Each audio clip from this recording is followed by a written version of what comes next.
कि जो सिद्धियां हैं वो सिद्धियां इसी साधना के बीच में हमारे पास आती हैं, या कुछ और करके कुछ और क्रियाएं होती हैं जिनकी उससे वो सिद्धियां प्राप्त होती हैं, और वो सिद्धियां क्यों आती हैं गुरुजी, और फिर वो सिद्धियां बाधा कैसे बनती हैं आगे साधक के मार्ग में?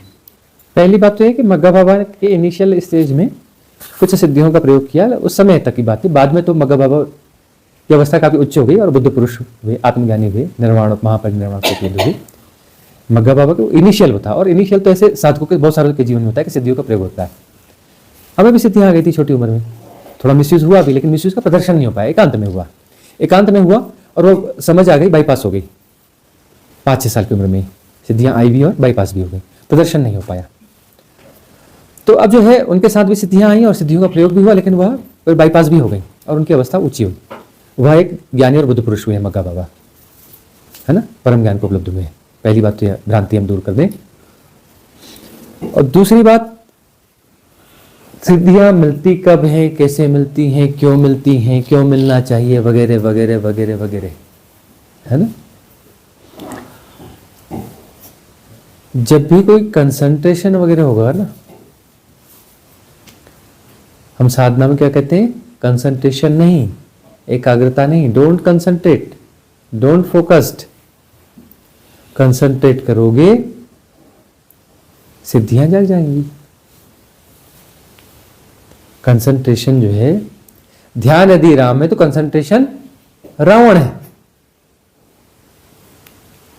कंसंट्रेशन करोगे तो सिद्धियां जागेंगी। वो मन की एक क्षमता है, कंसंट्रेट करना चालू करोगे तो जैसा चाहोगे होने लग जाएगा, सिद्धियां जागने लगेंगी। सिद्धियां जो है चौथे शरीर की संभावना है, मेंटल बॉडी की संभावना है। क्यों जाग जाती है भाई, जगाते हो तो इसलिए जाग जाती है। मैग्नीफाइंग ग्लास है, उसको अपना जो है उसको ग्लास में यूज करोगे और सूर्य की रोशनी उसमें से गुजारोगे तो एक छोटे से पॉइंट पे आ जाएगी और जहां जाएगी उसको जला देगी, नहीं जलाएगी। तो उसको कंसंट्रेशन यदि करते हो मन को तो वो सिद्धियां बनेगी, सिद्धियां बन जाएंगी। और सिद्धियां जो है फिर बर्बादी का कारण बनेगी, उसका मिसयूज करोगे, जो वासना है वो पूरी करोगे। पद प्रतिष्ठा की कामना है, अपने आप को श्रेष्ठ बताने की स्थिति है, धन, राजनीति, कुछ भी, तो सिद्धियां आएंगे तो जरूर मिसयूज करोगे। और सिद्धियों के साथ यह स्थिति है, सिद्धियों की एक पीक बनती है, मतलब सिद्धियां आएंगे और बहुत तेजी से चलेंगे ऊपर तक, और एक पीक के बाद फिर से क्या आ जाती है, ढलान। पहाड़ के ऊपर चढ़ गए, टॉप पॉइंट पे चढ़ गए, उसके बाद और ऊपर कहां से चढ़ोगे, चढ़ सकते हो, खत्म हो गया ना। उसके आगे जाओगे तो क्या होगा, नीचे आओगे, उसके बाद अपने आप नीचे आते हैं। तो हमने कहा कि हमने ऐसे बहुत सारे लोगों को देखा, क्योंकि जंगलों में रहते थे, जंगलों में लोगों के पास सिद्धियां होती हैं। बस्तर में बहुत सिद्धियां थी, गांव में, पता है ना आपको लोगों को। एक गांव में यदि 100 लोग हैं तो कम से कम 40-50 के पास सिद्धियां रहती थी बस्तर में। 50% लोगों के पास सिद्धियां थी, पता है आपको बस्तर में। अबुझ मारिये मुड़िया मारिया, वो एक बाण मारना बोलते थे, बाण मारना। अब एक देखो, एक घटना बताते हैं हम आपको। ये जो है सड़क बनने का हुआ बस्तर में, एक जगह पे गांव में, आज़ादी के कुछ समय बाद की बात है, 2-4 साल पुरानी बात है। पुराने ज़माने के वो अलग किस्म के ट्रक चलते थे, है ना, वैसे घुमा के स्टार्ट करते थे, वो करते थे। उस ट्रक में जो है ठेकेदार अपना ड्राइवर को लेके गया कि यहाँ पर जो है सड़क बनाएंगे। एक स्टेज तक आया, जहाँ तक वो ट्रक जा सकता था वहाँ आया, और मतलब आगे भी और उसे जाना था, कुछ दूर तक और जा सकता था। तो एक आदिवासी आया, उसने रोक लिया उसको। अबुझ माड़िया एक आया, बोलता रुक जाओ, किधर? बोले नहीं, इधर सड़क बनेगी। बोले निकल जा, कोई सड़क नहीं बनेगी इधर, ये जंगल है और हम जंगली लोग हैं, और ये हमारा जंगल है ना, यहाँ कोई सरकार वरकार कुछ नहीं होता, हम किसी सरकार को नहीं जानते, निकलो यहाँ से। उसने धमकी चमकी दी, बोले सरकार को नहीं जानता, ये ऐसा वैसा, ये वो, हम तो बनाएंगे, चल हट तो यहाँ से। गालियां दी उसे। उसने अपना तीर कमान लिया, बाण लिया, अपना मंत्र पढ़ा, उस बाण से जो है उसने एक रेखा खींच दी बोले इसके आगे तू टक नहीं ले जाना, समझ ले, आगे तेरी मर्जी। चला गया जंगल में, गुम हो गया। उसने एक रेखा खींच दी, लक्ष्मण रेखा कहते हैं ना, वैसी कोई रेखा खींच दी। तो अब जो है वो जो ठेकेदार है वो हंसने लगा, बोले चूतिया, एक तो अपना वो लाइन खींच दिया और बोलता है कि इसके आगे नहीं जाना। हाँ, मैं इस एक लाइन खींचा है इसने, इस लाइन से मैं डर जाऊंगा, बेवकूफ, है ना, इस प्रकार का कहा उसने। वो नीचे ही खड़ा था बाहर, और उसने ड्राइवर से कहा चल निकाल आगे। जैसे उसने उस लाइन को टच किया, ब्लास्ट हो गया, ट्रक के टुकड़े टुकड़े हो गए।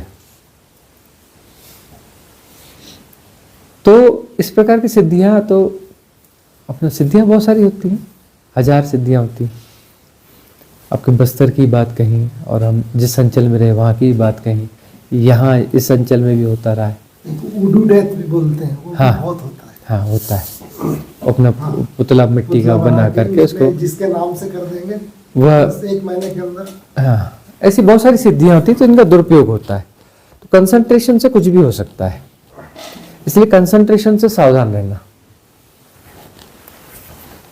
कंसंट्रेशन जो है वो आपको उल्टी सीधी सिद्धियां देगा, और सिद्धियों में आप उलझ जाओगे, गलत रास्ते में।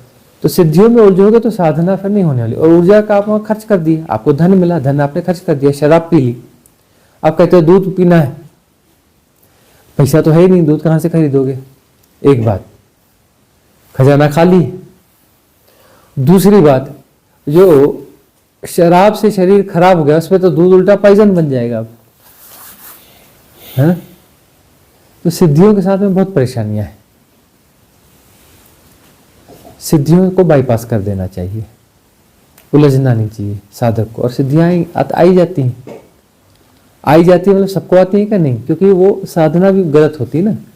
सब कंसंट्रेशन वाली साधना करते हैं, मन को एकाग्र करो, सिद्धियां आएंगी। बोले साधक को सिद्धियां आती हैं क्योंकि मन को एकाग्र करते हैं, वो साधना ही गलत दिशा की साधना कर रहा है। हम शुरू से ही कहते हैं डोंट कंसंट्रेट, शुरुआत ही वहीं से करते हैं। डोंट फोकस्ड, एकाग्रता बिल्कुल नहीं, हमारी साधना की शुरुआत वहां से होती है। सिद्धियों को शुरू से ही बाईपास करो, सिद्धियों को शुरू से ही बाईपास करो। हम शॉर्टकट की बात कर रहे हैं, वो लॉन्ग कट है। पहले सिद्धियों को जगाओ जी, फिर सिद्धियों से उलझो जी, फिर सिद्धियों से सुलझो जी, सुलझने के बाद फिर से साधना शुरू। फिर वहां बोलते हैं डोंट कंसंट्रेट, बोले 100 जन्म यहाँ बर्बाद कर दिए, और वो जीवन शुरू किया उसमें भी आधा से ज्यादा जीवन बर्बाद कर दिया। उसके बाद फिर अपने आते हैं डोंट कंसंट्रेट। हम शुरू में ही बोलते हैं डोंट कंसंट्रेट, एकाग्रता बिल्कुल नहीं, एकाग्रता करोगे सिद्धियां जग जाएंगी। समस्याओं का हल करने के लिए या उनसे पीछा छुड़वाने के लिए सिद्धियों का उपयोग किया जा सकता है। तो कितना किया जा सकता है, ताकि वो आगे की अपनी यात्रा ठीक ठाक कर सके। बस यही वह बात है, यही वह संजाल है जो मुक्ति को मार देता है, मुक्ति की सारी यात्रा खत्म कर देता है ना? कि हमें जाना तो परमात्मा की तरफ है, जाना तो मुक्ति की तरफ है, लेकिन समस्याएं हैं, समस्याओं का समाधान हो जाए तो कर लेंगे, कुछ सिद्धियां आ जाए, कुछ जादू मंत्र हो जाए तो हमारी समस्याएं खत्म हो जाए। जिस दिन समस्या खत्म हो जाएंगी उसके बाद तो फिर हम धर्म की तरफ ही जाएंगे, आध्यात्मिकता वही हमारा मार्ग है ना। तो भविष्य में हमारी आध्यात्मिक यात्रा हो जाएगी। भविष्य में आध्यात्मिक यात्रा होती ही नहीं है, जो आध्यात्मिक गति होती है वो अभी और यहीं होती है, भविष्य में कभी नहीं होती। सिद्धियों का उपयोग इसमें होगा क्या, क्या होगा क्या, सिद्धियां जब आएंगी है ना, वासनाग्रस्त मन में जब भी सिद्धियां आएंगी दुरुपयोग ही होगा, उसका दुरुपयोग ही होगा। ऐसे बहुत रेयर वन होते हैं, बहुत रेयर होते हैं, हजारों में कोई एक जिन्हें सिद्धियां मिलती हैं और उन सिद्धियों का प्रयोग जो है दूसरों के उद्धार में करते हैं। सिद्धियों के द्वारा खुद का उद्धार नहीं किया जा सकता, ये पता है ना आपको। सिद्धियों के द्वारा हम खुद का उद्धार नहीं कर सकते। दूसरों का उद्धार कर सकते हैं, दूसरों की हानि कर सकते हैं। हजारों में बाकी सारे जो है ना, एक को छोड़ करके क्या करते हैं, वो दूसरों का नुकसान करते हैं। एक आध जो है दूसरों का भला करते हैं, और खुद का उद्धार तो किया ही नहीं जा सकता सिद्धियों से। सिद्धियां हैं और उसका हम कोई खुद का उद्धार करेंगे उससे सब तो होता ही नहीं है, संभव ही नहीं है। स्वामी जी फिर इससे निकलने के कोई और उपाय होंगे कुछ?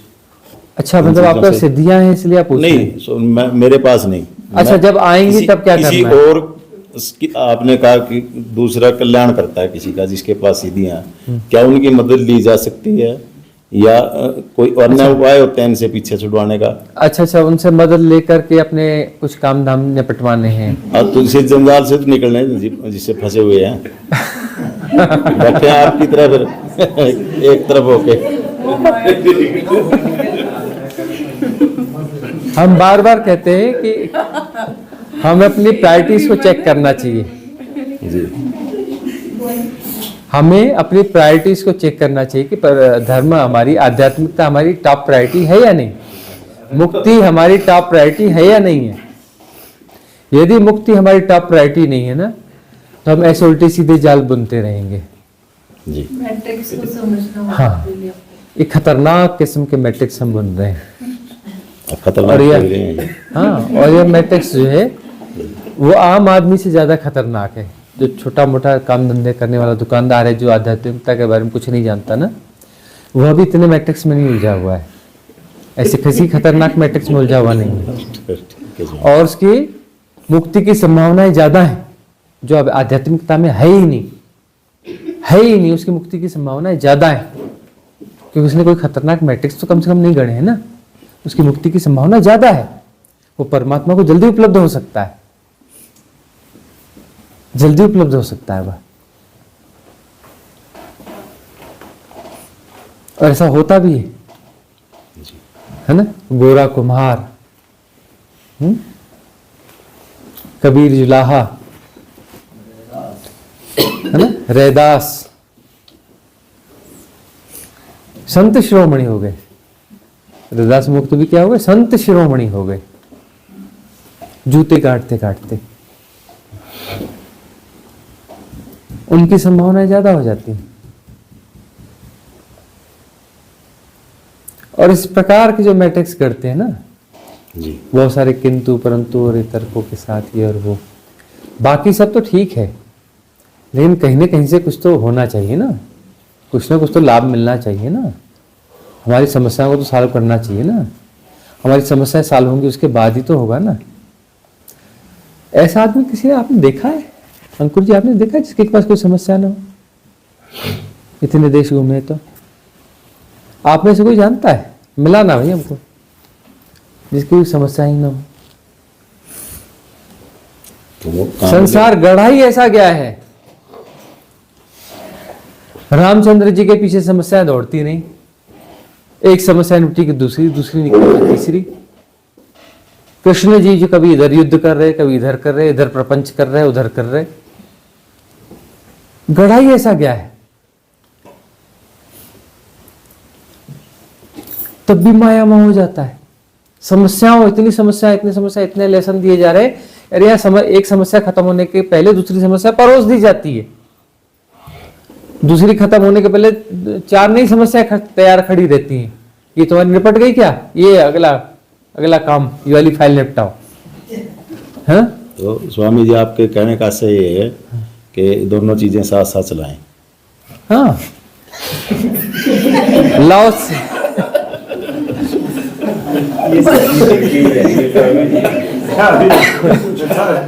लाओत्से जो है, लाओत्से ने कहा, चाइना में एक बहुत बड़े संत हुए लाओत्से, बुद्ध के भी पहले हुए हैं, बड़ी गहरी बातें कही की है। बोले समझदार आदमी कौन है? बोले एक ही। समझदार की कैटेगरी कितनी होती है? कैसे पहचानेंगे समझदार आदमी? बोले एक ही लक्षण है समझदार का। तो समझदार का लक्षण क्या है? बोले एक ही लक्षण है समझदार का। तो उसे पता है कि कुछ भी कभी पूरा होता ही नहीं है, तो आधे में ही छोड़ देता है। वो कुछ भी कभी पूरा होता ही नहीं, पूरा करने के चक्कर में नहीं पड़ता और आधे में छोड़ देता है। और आधा कब है? बोले अभी आधा है, जहां खड़े हुए आधे में ही खड़े हो। तो ठीक बात। नहीं अभी मेरा 25% हुआ, जब 50% होगा तो वो वाला बीच में टेस्ट खड़ा हो गया। तो समझदार कौन है? जो ये पता है उसे कि कभी कुछ भी पूरा नहीं हुआ किसी का। बुद्ध कहते हैं तृष्णा दुष्पूर है, कभी पूरी नहीं होती, किसी की भी नहीं हुई, कभी भी नहीं हुई, एक भी अपवाद नहीं हुआ। तृष्णा दुष्पूर है। और लाओ त्से क्या कहता है? समझदार कौन है? जिसे पता है कि कभी कुछ पूरा होता नहीं। समझदार कौन है? जो आधे में ही छोड़ देता है, जो छोड़ना ही है और पूरा कभी होना ही नहीं, आज नहीं कल छोड़ना ही है, छोड़ना है तो आधे में छोड़ देता है। और सही बड़ी बात क्या है? आधा कब है? अभी जहां खड़े हो यहीं तो आधा है। ठीक बात है ना?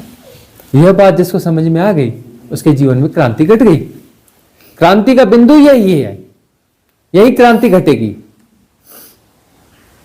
यह बात नहीं समझ में आई तो क्रांति का बिंदु नहीं घटेगा। अभी और यहीं, हियर एंड नाउ।